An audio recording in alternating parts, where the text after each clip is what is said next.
What's up, everybody? How y'all doing today? It is now New Year's Eve. What is your plan for the New Year's? Well, my plan is to do this thing finally, like I started to do it a long time ago. I've been working on this piece for the last couple of weeks.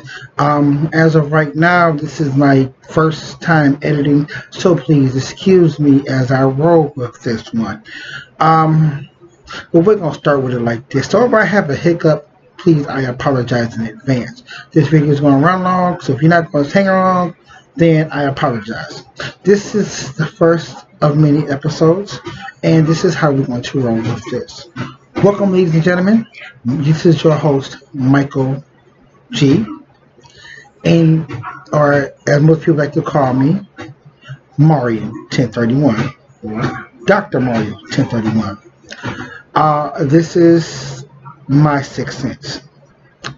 What I am talking about today on this New Year's Eve day or New Year's Eve night, as you can see what I have on. I am rocking the Detroit Pistons Scully. Yes, I'm in the house. So what? But I'm also rocking the old winged wheel with the veteran Captain C on it. Why? Because I'm telling you tonight why you should be proud of your city that you are born in. Me, myself, this is the reason why I'm proud to be the city that I'm born in. I was born and raised in Detroit, Michigan in 1976. Well, maybe I should have phrased that. Born in the suburb of Southfield, raised in Detroit or Detroit. I'm not speaking French, I don't know it. I grew up on a block full of many different people. Well, all my friends are from basically a street called Freeland, and then also a street called Ashton. As I grew older, I became what you call a fan. Yes, a big old fanboy. So I am proud of my sports teams, except the Lions. Let's just cut to the chase. Me and the Lions, we don't get along. Period. For that matter, I have become one of the most league legends. I have become a Detroit Pistons fan, a Detroit Red Wings fan. First and foremost, a Tigers fan because 1984 was a big year. Period. That's how it ended up being so big. Let's just say that I was around when Kirk Gibson made a big splash.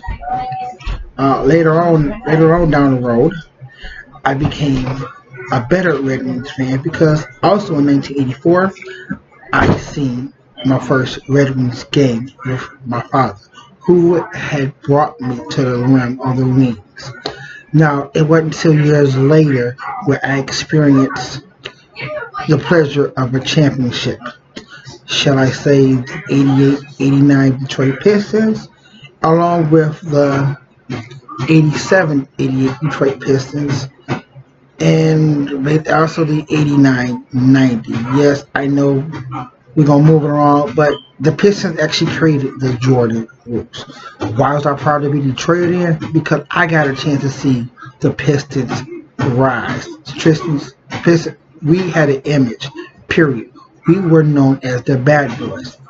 Detroit itself had an image because we were known as hard workers, gritters, grinders, everything else of that nature. You gotta understand, I'm from a city that never sleeps.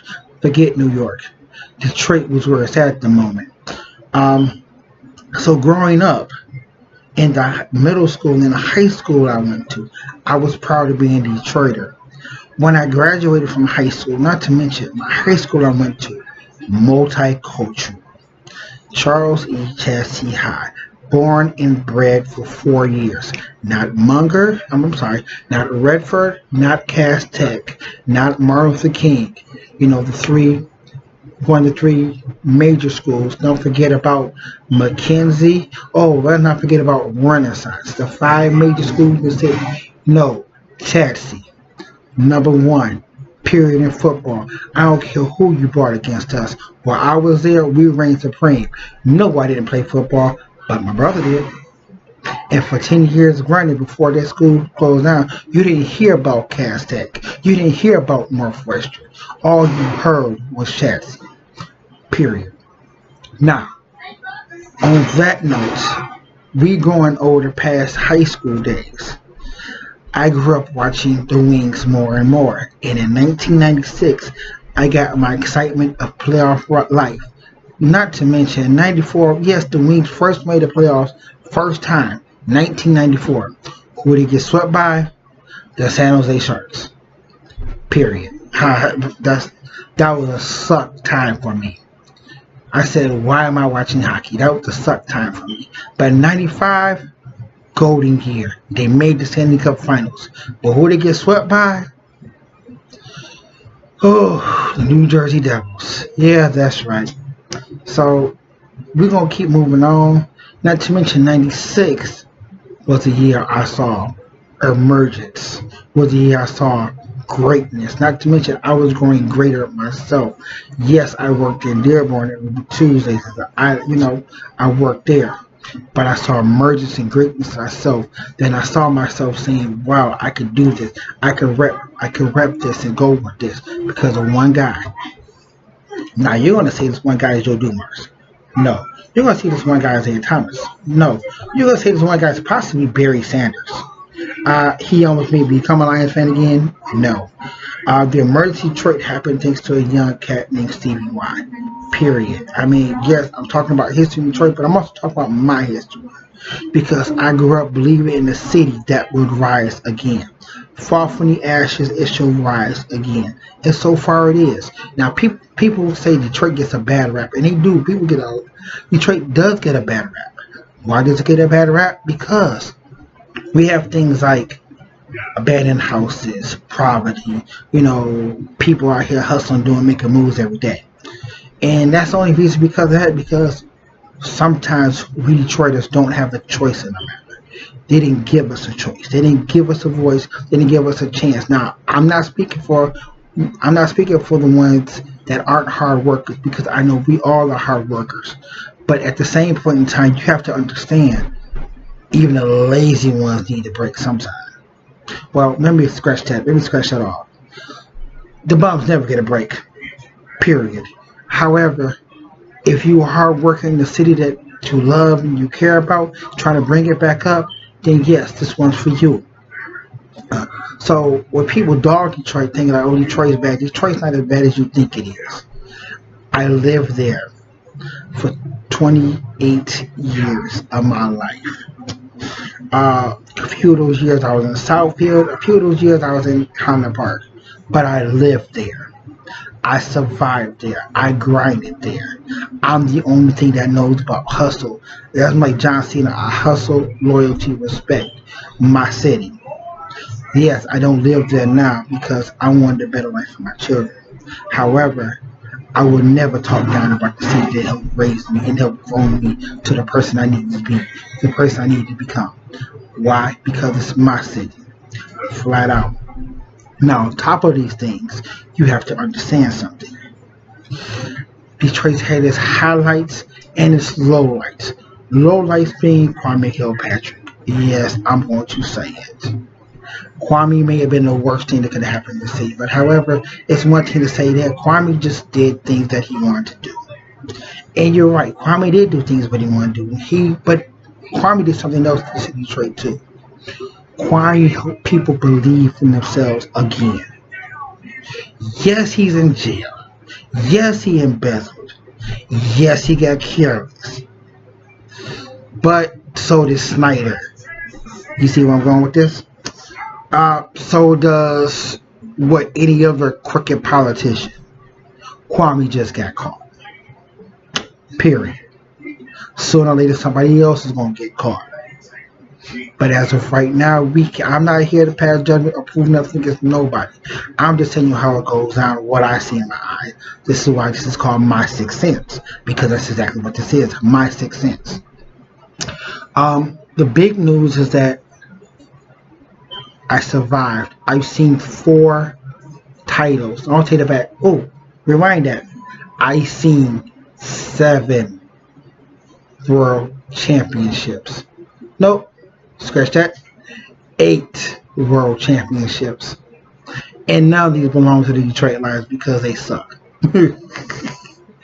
Yes, I'm talking because I'm a Bears fan, honestly. I'm a Chicago Bears fan. But I am blessed to see a city that can celebrate together as a whole. Back in 88, back in 89, back in 90. Yes, we celebrated the 88 loss to the Lakers. I'm not going to tell a lie. We did. Back in 2004, back in 1997, 98, 2002, 2008, 1984, we celebrated. And we all came together as one. And I'm proud of that. Now, mind you, we've still come together now. We have the Winter Blast down there. We still come together now. And I'm proud of that. I'm proud to say that we have become. Yes, there are still many improvements for this city. I'm not going to sit here and lie to you. But as I'm repping the Detroit Pistons, as I'm repping the Red Wings, I am proud of my city. I will rep the Tigers, but I ain't got a hat for them yet. As for repping the Lions, I wish them the best of luck. But unfortunately, y'all out this playoff race. I'm sorry. Y'all been out. Y'all may not win a championship in my lifetime, but I'm glad y'all down there. I'm glad to finally have all four major sports teams down there. I'm glad to have a city that cares about themselves again. So maybe this turnaround will happen. And not to mention, Detroit is now setting an example for every city. Not only in Michigan. You got to understand what I'm saying. Detroit is now setting an example for every city. What I mean is that Detroit is now on the up and up rise. Detroit is now on the up and coming. Let's get this ball rolling. Detroit is now, yes, we still have these problems, but guess what? We are trying now to set the example. So Detroit is now about to become a major population again. It may not happen till I turn 50. They may not get over a million till I turn 50. But you have to understand, Detroit is on that rise. Detroit is trying to do the things that they need to do. So this is why I'm proud of my city. So as I go into this new year, I can say I'm happy I'm from Detroit. I'm happy I spent 28 years there. I'm happy that my family is still there. I'm happy that my friends are still striving and working hard in the city they love and care about the most. I ain't gonna tell them lie. I left because I had to make a better life for my family. That's what I had to do. But I will always go back. I will always come back and visit. I will always come back and thrive and live and survive in the city that took care of me. I've been this way for 28 years. Something's never changed with me. I grow old. I live up. I stand tall. Just because I'm proud of saying I'm from the city of Detroit. That's one thing nobody can take away from me. So if you're proud of your city, stand up, stand tall, and be counted. Nothing can take away from you for that. Because no matter what highs and lows that we have, period, I'm proud to say I'm from the city of Detroit. And you should be proud to say you're from the city that you're born and bred in. Enough said. Because if you're not proud to say that, you need to go back and take a look at yourself and see what made you, you. If you're proud to say you're from a certain city that made you, you, go ahead. Stand up, be counted. But I was born and bred a Detroiter. I will always be a Detroiter. Yes, I live in another city now. Don't get me wrong, I do. But I was born and bred Detroit, Michigander. I will stay in Detroit, Michigander, no matter. But I will go to other cities and represent for Detroit because of the person I am. I'll be that stand-up person for my city because that's who I am. That's why I'm repping this tonight. This is why I'm repping the D. Period. So if you want to rep the D or rep every city you want to, stand up, be tall, stand up tall, be counted, and be proud of yourself, of the city that you rep in. Because without that didn't make you you. Like Detroit made me me. Respectful, resourceful, and hardworking. And an all-around nice guy. Not to mention, I'm looking pretty good right now. You know, I got that cheeks going on, say cheeks, but that's beside the point. Take this with you in the way you go as you go into 2019. Be you. That's all you need to be right now, is you. But never forget where you come from. Never forget how you were born. Never forget how you worked that hustle. Never forget how you bred. Always remember what you made. And always remember what you're about to become. And become somebody great. This has been my sixth sense. I hope you're glad listening. I'll be having more episodes of this song, but as of right now, I'll see you later. Peace out. Goodbye.